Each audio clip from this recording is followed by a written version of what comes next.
Hey guys, welcome to Average Gun Review. This is your host Facade, and today we're going to be taking a look at the H&K USP 9 Tactical Edition.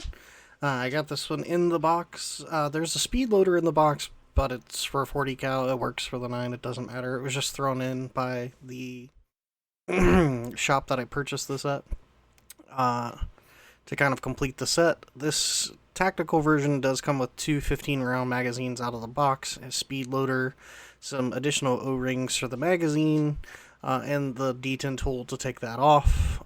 The tactical version also has a threaded barrel, as you'll see, and versus something like the VP9, it's got an actual hammer. It also has a decock.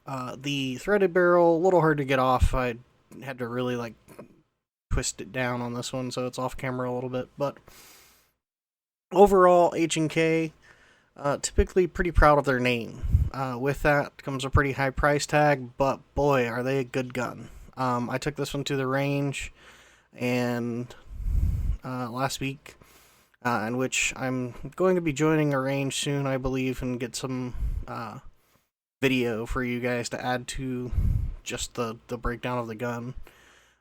Just so you'll have something that's a little maybe less boring, if you will. But this gun has a screw behind the trigger, as you can see, to adjust overpull.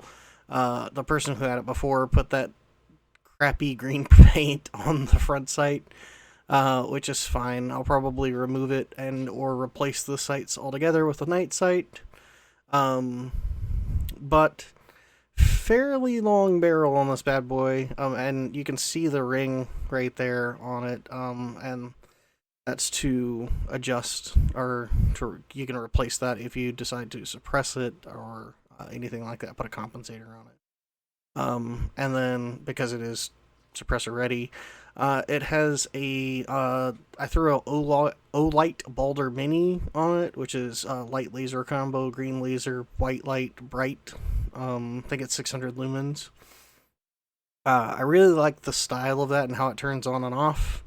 A little bit of a flare magazine well on this guy, not too much, especially compared to competition pistols. This is the tactical style, so not quite fully competition, but it's kind of getting in between. Like I said, the decock and the threaded barrel are specific to the tactical. If you just get the H&K USP, the bag that came with the gun, as you can see, there's the tool and the O-rings to replace on the barrel. Very simple breakdown, I will say. Similar to how most 1911s or even your Glocks breakdown. Instead of pushing down on pins, you push the slide back just a hair. There's a little square piece that lines up. You'll see it when I put the gun back together. And for some reason, I always have trouble just getting it back on the slide back in the right order for the first time. But nonetheless, expensive gun. I think this is about $1,500 MSRP. But excellent shooter, lasts a lifetime. Won't have any trouble with it, but H&K is pretty proud of their name.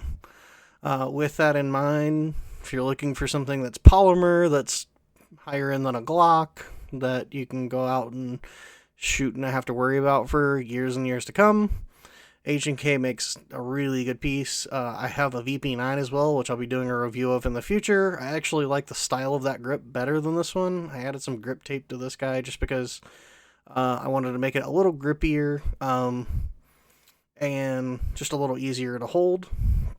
But all in all, excellent gun. I do like the decock and the hammer just because it's double action, single action. I do like double action, single action options when you can have them.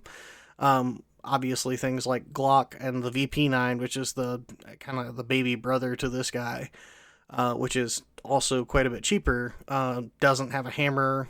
It does have a loaded chamber indicator, though. But with this one, single action, double action, you have a hammer, you have decock, which I'll show you here in just a second. You just push down all the way, and then which I think I already did in the video, but you push down all the way, it'll decock, and then you can pull the trigger fully, which is nice. Magazines are mad expensive. Gun is good, gun is expensive, but if you're looking for a good one and you're not a fan of Glock and you're looking for something polymer, buy an H&K. Thank you guys so much for watching. I hope you're enjoying it. Let me know what you'd like us to see, and I'll try to do it for you in the future.